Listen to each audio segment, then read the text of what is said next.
Saudi अरब के हालात बहुत बुरे हो चुके हैं और मजीद बुरे होने जा रहे हैं। अमेरिका ने पैट्रियोट मिसाइल डिफेंस सिस्टम की 2 बैटरी सऊदी अरब से निकाल ली हैं और कुछ एयरक्राफ्ट भी सऊदी अरब से निकाले गए हैं, लेकिन अभी तक ये नहीं बताया गया कि कितने एयरक्राफ्ट सऊदी अरब से निकाले गए हैं। जो 2 बैटरीज निकाली गई हैं वो ऑयल फील्ड्स की हिफाजत पर ममूर थी, लेकिन अभी भी पैट्रियोट मिसाइल डिफेंस सिस्टम की 2 बैटरी सऊदी अरब के रेगिस्तान में नस्ब हैं। पेंटागन की जानिब से ऑफिशियली तो यही कहा गया है कि सऊदी अरब से पैट्रियोट मिसाइल डिफेंस सिस्टम की 2 बैटरीज को निकालकर इराक में शिफ्ट किया गया है, क्योंकि इराक में ईरान की जानिब से अमेरिकी फौजियों को मिसाइल हमले का खतरा है। क्योंकि जैसा कि आप जानते हैं साल के शुरू में अमेरिका की जानिब से जनरल कासिम सलमानी को शहीद किया गया, जिसके बाद ईरान ने इराक में मौजूद अमेरिकी बेसिस को निशाना बनाया, जिसमें खबरें तो यही मिली हैं कि कई अमेरिकी फौजी अपनी जान से भी गए हैं। लेकिन सऊदी अरब से पैट्रियोट मिसाइल डिफेंस सिस्टम की बैटरीज क्यों निकाली गई, इसकी असल वजह पूरी दुनिया जानती है। असल वजह है ऑयल प्राइसेस को लेकर सऊदी अरब और अमेरिकी इंतजामिया के दरमियान तनाजा।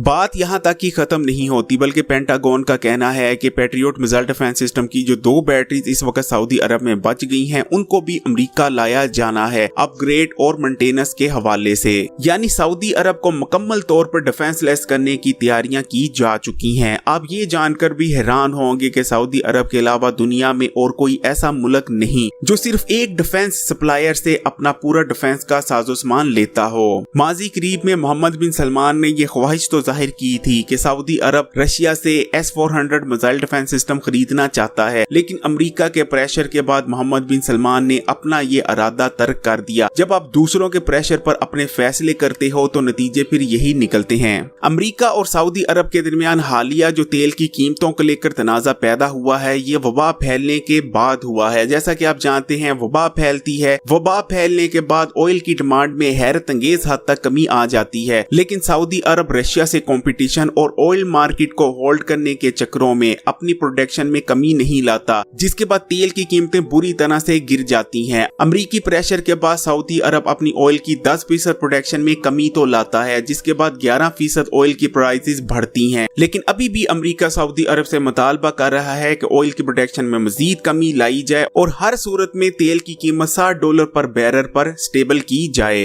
सऊदी अरब की असल तबाही तो अभी शुरू हुई है और ये कैसे होगी उसको जरा समझ लीजिए। जैसा कि आप जानते हैं सऊदी अरब ऑयल बेस्ड इकोनॉमी है, यानी सऊदी अरब अपना जितना भी रेवेन्यू कमाता है वो ऑयल बेचकर कमाता है, और सऊदी अरब का जो दूसरा आमदन का जरिया है वो है हज और उम्रा। लेकिन जैसा कि आप जानते हैं ऑयल की कीमतें तो इस वक्त बुरी तरह से गिर चुकी हैं और वबा फैलने के बाद हज और उम्रा भी बंद है, यानी सऊदी अरब के जितने भी आमदन के जराए थे वो तकरीबन बंद हो चुके हैं। अब हालात ये हैं कि सऊदी अरब मुल्क चलाने के लिए जितना भी खर्चा है वो अपने रिजर्व से कर रहा है, जिसकी वजह से सऊदी अरब के डॉलर रिजर्व्स में कमी आ रही है। और जैसा कि आप लोग जानते ही हैं, जब किसी मुल्क के पास बहुत कम डॉलर रिजर्व्स बाकी बचते हैं तो उसकी करेंसी पर प्रेशर आने लगता है, और यही सऊदी अरब के साथ होने जा रहा है। रियाल के बारे में कहा जा रहा है कि अगर सऊदी अरब के हालात ऐसे ही चलते रहे तो रियाल 3 गुना तक गिरने जा रहा है, यानी मौजूदा जो कीमत है रियाल की कीमत उससे 3 गुना कम हो जाएगी,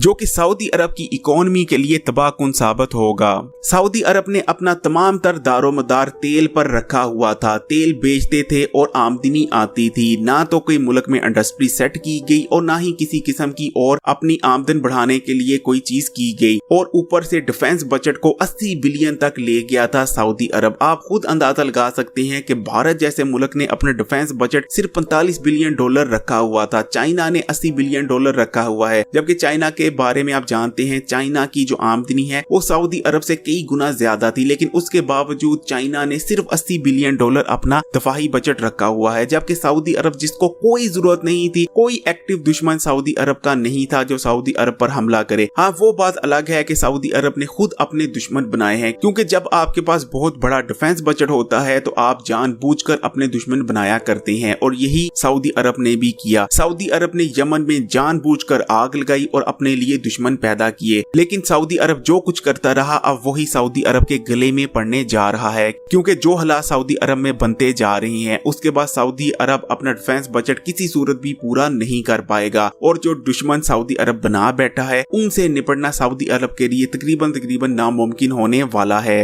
मोहम्मद बिन सलमान पर पूरी मुस्लिम उम्मा तनकीद कर रही थी कि मोहम्मद बिन सलमान सऊदी अरब में मॉडर्नाइजेशन के नाम पर बहुत सारे ऐसे काम कर रहा है जो शायद आज से पहले सऊदी अरब में किए जाने का सोचा तक नहीं किया था। लेकिन अब समझ में आ रही है कि शायद मोहम्मद बिन सलमान ने आने वाले वक्त को देख लिया था और अब जो हालात बनते जा रहे हैं उसमें बेहद जरूरी हो चुका है कि सऊदी अरब अपनी कमाई का कोई न कोई मुतबादल जरिया जरूर बनाए। अगर सऊदी अरब ऐसा नहीं करता तो यकीन माने सऊदी अरब पर जवाल आना तकरीबन पक्का है और नजर यही आ रहा है कि आने वाले वक्त में सऊदी अरब कोई अपना आमदन का जरिया पैदा नहीं कर पाएगा, क्योंकि सऊदी अरब ने गुज़श्ता 70 साल सिर्फ तेल बेच कर कमाई की है और अब सऊदी अरब के पास ना तो कोई एक्सपीरियंस है और ना ही अब सऊदी अरब की कोई मदद करेगा आने वाले वक्तों में, क्योंकि जब आप कमजोर पड़ जाते हैं तो दुनिया आपकी मदद नहीं किया करती। एक कमजोर सऊदी अरब पाकिस्तान की मुश्किलात में मजीद इजाफा करने का सबब बनेगा, क्योंकि सऊदी अरब जैसा भी रहा हो पाकिस्तान की मदद जरूर करता रहा है, बेशक थोड़ी बहुत ही सही। यानी आने वाले वक्त में पाकिस्तान की मुश्किलात में भी इजाफा होने जा रहा है। अपनी राय का इजहार कमेंट करके जरूर कीजिएगा। इस वीडियो को लाइक करें, शेयर करें और अगर अभी तक खबरी को सब्सक्राइब नहीं किया तो खबरी को सब्सक्राइब करके बेल आइकॉन को लाजमी क्लिक कीजिएगा।